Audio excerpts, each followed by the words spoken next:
entire diner went dead silent, the kind of quiet that feels heavy, like the air right before a tornado touches down. Major Vance had his hand raised, his face twisted in that ugly, vein-popping rage that weak men use to feel strong, ready to strike the shaking private cowering in the booth. I didn't want to get up, I never do, but my boots were already scraping against the linoleum before my brain even signed off on the order. I caught his wrist mid-swing, my grip like a vice clamp I hadn't used in years. Vance spun on me, sneering, looking at my grease-stained flannel and the grey in my beard, already dismissing me as just another washed-up road dog. "Let go of me, you civilian trash," he spat, trying to wrench his arm free. "You have no idea who you're touching." He was right. He didn't have a clue. And by the time he saw what fell out of my pocket during the scuffle, the silver star with the blood-rusted ribbon, it was going to be too late for him to walk away with his stripes. Before we continue, please tell us where in the world are you tuning in from? Drop your city and mile marker. We love seeing how far our stories travel. The rain was coming down in sheets, hammering the windshield of the rig like handfuls of gravel thrown by an angry god. I was running a haul of steel beams out of Pittsburgh, heading west on I-70, pushing through a storm that had turned the highway into a slick black ribbon of danger. My knuckles were white on the wheel, the kind of driving where you don't blink, don't breathe deep, just listen to the engine and pray the four-wheelers stay out of your blind spots. By the time I saw the neon sign for Sal's 24-hour stop cutting through the gloom, my shoulders were tight knots of tension. I needed coffee. I needed solid ground. I didn't need trouble, but on the road, trouble has a way of finding you whether you're looking for it or not. I parked the rig in the back row, the air brakes hissing a long, tired sigh that matched my own. I grabbed my jacket, an old canvas thing that smelled like diesel and cold air, and made a run for the diner entrance. The bell above the door jingled, a cheerful sound that didn't fit the mood inside. The place was warm, smelling of frying onions and old coffee, that specific scent that means home to anyone who lives their life 1 mile marker at a time. It was busy for a Tuesday night, mostly other haulers waiting out the weather, a few locals, and a group of soldiers in fatigues huddled in a corner booth. We were near a base, so seeing uniforms wasn't unusual. I nodded to Sal behind the counter, a big man with a mustache that had seen better decades, and slid into a booth near the window. I just wanted to eat my eggs, drink my coffee, and stare at the rain until my hands stopped shaking from the drive. But the peace didn't last. It never does. The voice cut through the low hum of conversation like a whip crack. "I told you to sit at attention, Private." I didn't turn my head. Not yet. I stared at my reflection in the dark window, watching the scene behind me play out in the glass. The group of soldiers, 3 of them, were stiff, terrified. Standing over them was an officer, a major by the oak leaf on his collar. He was tall, built like a linebacker who'd kept the muscle but lost the discipline. His face was flushed, his eyes bright with the manic energy of a man who enjoys the sound of his own shouting. "You think this is a game?" The major slammed his hand on the table, making the silverware jump. "You think, because we're off post, you can relax? You are a disgrace to that uniform." The kid he was screaming at couldn't have been more than 19. He was skinny, pale, with acne scars still fresh on his jaw. He was vibrating with fear, his eyes locked on a spot on the wall 1,000 yards away. "No, sir." "Sorry, sir." "Sorry doesn't cut it." The major leaned in, his face inches from the kid's nose. "You're weak. You're pathetic. I should have you running drills in the mud until your heart explodes." I took a sip of my coffee. It was bitter, burnt. I told myself to stay out of it. It's the military. They have their own rules, their own world. It wasn't my business. I've been out a long time. That part of my life, the sand, the noise, the orders, was buried deep, under layers of asphalt and highway miles. I wasn't Sergeant Mercer anymore. I was just Jack, just a trucker trying to make a delivery. But then the major grabbed the kid's plate, a burger and fries he hadn't touched, and swept it off the table. The ceramic shattered on the floor, ketchup splattering across the kid's polished boots. "Look at that mess," the major sneered. "Clean it up with your hands." The diner went quiet. Even the cook stopped scraping the grill. The kid hesitated, his lip trembling, a single tear escaping despite his best effort to hold it back. He started to slide out of the booth, dropping to his knees on the dirty tile. That was it. That was the line. I set my mug down, carefully. The sound of the ceramic hitting the formica table seemed loud in the silence. I stood up, my knees popping, and turned around. I didn't rush, I didn't yell. I just walked over, my boots heavy on the floor, and stopped a few feet from the major. "He's not cleaning that up," I said. My voice was low, gravelly, the voice of a man who's tired of watching strong men pick on weak ones. The major spun around, blinking as if he hadn't even registered anyone else was in the room. He looked me up and down, taking in the flannel shirt, the work boots, the trucker cap pulled low. He smirked. "Excuse me, who the hell are you?" "Just a guy trying to eat in peace," I said, keeping my hands open down at my sides. "Let the boy up. He's done nothing wrong." "This is military business, old man," the major scoffed, turning his back on me. "Civilian trash wouldn't understand. Now back off before I have you arrested for interfering with an officer." He looked back down at the kid. "I said clean it up." He reached down, grabbing the kid by the collar of his fatigues, hauling him up just to shove him back down.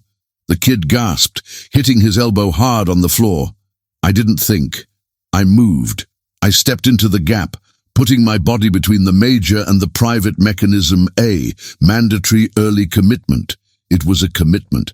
I wasn't observing anymore. I was a combatant. "I said," I rumbled, "that's enough." The major's eyes widened, then narrowed into slits. "You touched me. You actually touched me." He laughed, a short, sharp bark. "You just made the biggest mistake of your pathetic life, fat boy."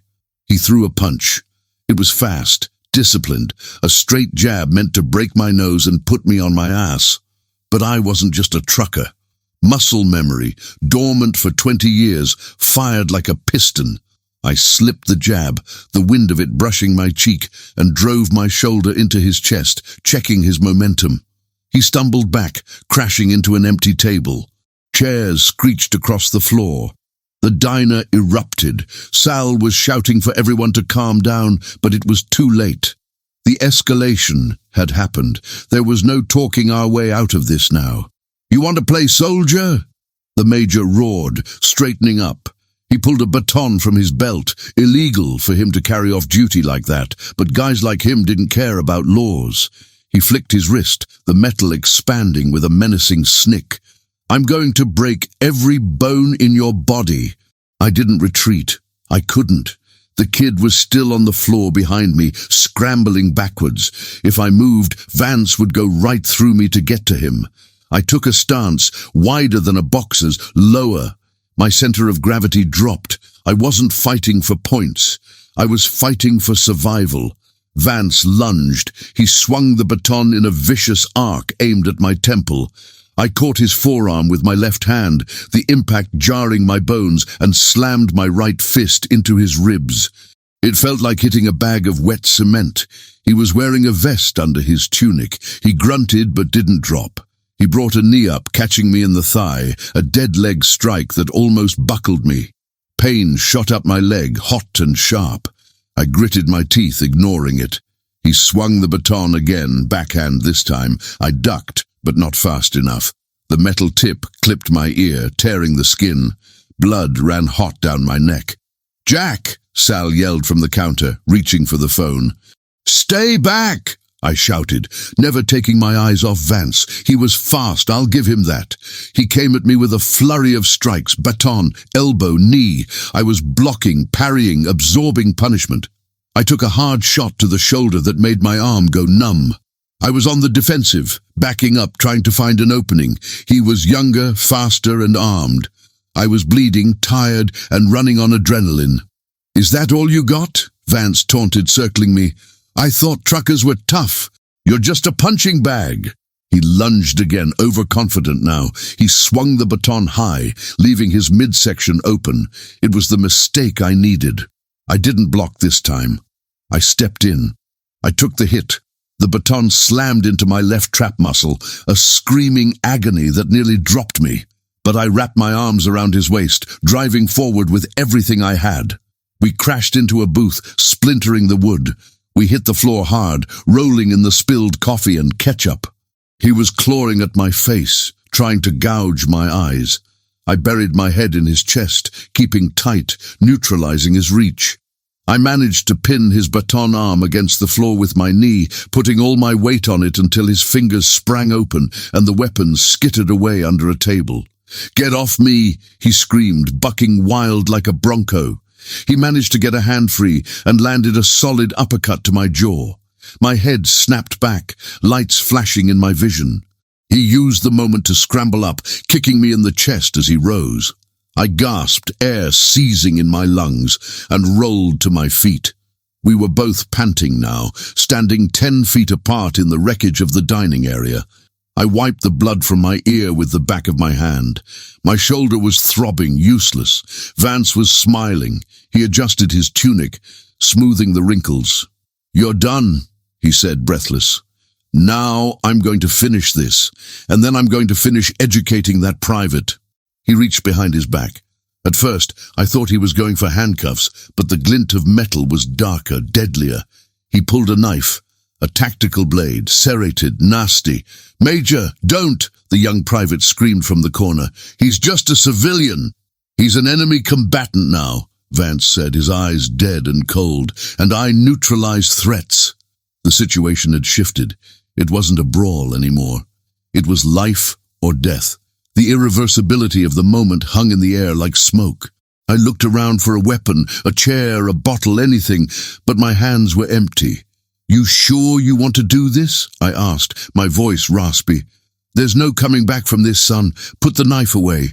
"Don't call me son," he hissed, stepping forward. I reached into my back pocket, not for a weapon, for my wallet. I needed to distract him, to buy a second of hesitation. "You think you're the only one who served," I said. "You think you own courage because you wear the patch?" "I own you," he said, feinting a lunge. I pulled the leather wallet out, but my fingers were slick with sweat and blood. It slipped from my grasp, hitting the floor with a wet slap. It fell open. And that's when the light from the neon sign outside caught it, not the cash, not the license, but the small laminated card tucked in the front window and the heavy tarnished coin that rolled out beside it. Vance stepped forward to kick the wallet away, raising the knife. Pathetic. But then he looked down. He froze. It wasn't a choice. It was biology. The way a deer locks up when it hears the twig snap, realizing the predator isn't coming. It's already there. Vance was staring at the challenge coin. It was heavy brass, scuffed from 20 years in a pocket, bearing the insignia of the 75th Ranger Regiment on one side and a unit crest on the other that didn't officially exist until the books were declassified a few years back. Next to it was my VA card, face up. But what really caught his eye was the old folded photo that had slipped out of the plastic sleeve. Me, 20 years younger, standing in the dirt of a province he'd probably only read about in textbooks, shaking hands with a general he definitely idolized. The knife in his hand lowered an inch. Just an inch. The manic rage in his eyes flickered, replaced by something confusing. Doubt. He looked from the floor to my face, really seeing me for the first time. He saw the scar through my beard, the way I stood, not like a bar brawler, but like a sentry. "Where did you get that?" "Pick it up," I said. My voice was calm, but my chest was heaving, the pain in my shoulder throbbing in time with my heartbeat. "Read the inscription on the back." Vance blinked, the sweat dripping off his nose. The silence in the diner was absolute. The young private in the corner was staring at me, wide-eyed. "Stolen valor," Vance whispered. The doubt hardened back into hate. It was easier for him to believe I was a liar than to accept he was beating on a legend. "You stole this. You bought it at a pawn shop." "You know that's not true, Major." "Shut up!" he screamed, the veins in his neck bulging again. The confusion was gone, replaced by desperation. He knew he was in deep water, and he decided the only way out was to drown me. "You're a fraud, and you just assaulted a superior officer." He tightened his grip on the knife. This was the moment. The escalation the road teaches you about. When a man realizes he's wrong but is too proud to back down, he becomes twice as dangerous. He wasn't fighting for discipline anymore. He was fighting to protect his shattered ego. "Private!" Vance barked without looking away from me. "Secure this hostile! That's a direct order!" The kid in the corner scrambled up, looking between us. He was terrified. "Sir, do it!" The kid took a step forward, his hands shaking. I didn't look at him. I kept my eyes locked on Vance's knife hand. "Stay back, son," I said quietly. "You don't want to be part of what happens next." Vance didn't wait for the kid. He lunged. This time there was no hesitation. He came in low, slashing upward, trying to gut me. It was a kill shot. He wasn't trying to subdue. He was trying to erase the mistake standing in front of him. I stepped left, sucking in my stomach. The blade hissed through the air, catching the fabric of my flannel shirt and slicing it open, grazing the skin. The sting was sharp, but I didn't flinch. I grabbed his wrist with my right hand, my good arm, and clamped down. I felt the tendons shift under my thumb. He roared and drove his forehead into my nose. Crack! Blood filled my mouth instantly. My vision swam, white spots dancing in the dark. I stumbled back, my grip slipping on his sweaty wrist. He pulled free and slashed again, wild this time, a backhand sweep that caught my forearm as I raised it to protect my throat. A line of fire erupted on my arm. "Die, you old piece of trash!" he screamed. I hit the wall of the booth behind me, trapped. He raised the knife for a plunge. I didn't have room to dodge. I didn't have a weapon. I had to use the only advantage I had left, the fact that he thought I was just a trucker. As he brought the knife down, I didn't block up. I dropped. I let my legs buckle, falling beneath his guard. His wrist hit the wall where my head had been a split second before. The knife sparked against a metal coat hook. I drove upward. Not a punch, a spear. I launched my entire body weight from the floor, driving my shoulder into his solar plexus. It was a tackle I'd learned on muddy fields in Georgia decades ago. We went airborne. We crashed over the table of the next booth. Condiment bottles exploded, sugar dispensers shattered. We hit the floor on the other side in a tangle of limbs and glass. I was on top, but he was strong. He was thrashing, bucking, screaming in incoherent rage. He still had the knife. He slashed blindly, the blade cutting the air inches from my ear. I slammed my forearm down on his throat, leaning my weight into it, choking off his air. "Drop it!" I gritted out, blood dripping from my nose onto his face. His face turned purple, eyes bulging, but he wouldn't let go. He brought his knee up into my kidney, once, twice. The pain was blinding. I grunted, my vision graying out, but I didn't move. I couldn't. If I let him up, he'd kill me. "Private!" I yelled, my voice wet with blood. "The knife! Get the knife!" I saw movement in my peripheral vision. The kid was there. He was hovering, terrified. "Help me!" Vance wheezed, thrashing. "Shoot him! Help me!" The kid looked at Vance. Then he looked at the challenge coin still lying on the floor in the other aisle. He looked at the desperation in his major's eyes, the weakness. The kid moved. He didn't attack me. He stepped on Vance's wrist. Hard. Vance howled. The knife clattered loose. I kicked it away, sending it skittering under the counter. I didn't stop there. I grabbed Vance by the collar and hauled him up, flipping him over onto his stomach. I wrenched his arm behind his back, forcing it up until he cried out. It was a submission hold, tight and professional. I drove my knee into his lower back, pinning him to the linoleum. "Stay down," I panted. "Do not move. You're dead." Vance spat into the floor, though the fight was draining out of him. "My career, you ruined it yourself," I said. The diner was silent again, save for the heavy breathing of 3 men and the sound of rain drumming on the roof. I looked up. Sal was standing there with a baseball bat he hadn't used. The other truckers had risen from their seats, forming a loose semicircle, arms crossed, a wall of flannel and denim. "You okay, Redline?" one of them asked, an old-timer I knew as Big Al. "I'm good," I lied. My shoulder was burning, my nose was definitely broken, and I was bleeding from 2 cuts. Then the door chimed. Blue and red lights washed over the interior, reflecting off the wet windows. 2 state troopers walked in, hands on their holsters, rain dripping from their brimmed hats. They took in the scene, the overturned tables, the shattered glass, the major pinned under a trucker. "Everybody freeze!" the lead trooper shouted, drawing his weapon. "Let him up! Hands in the air!" I slowly released Vance's arm and raised my bloodied hands.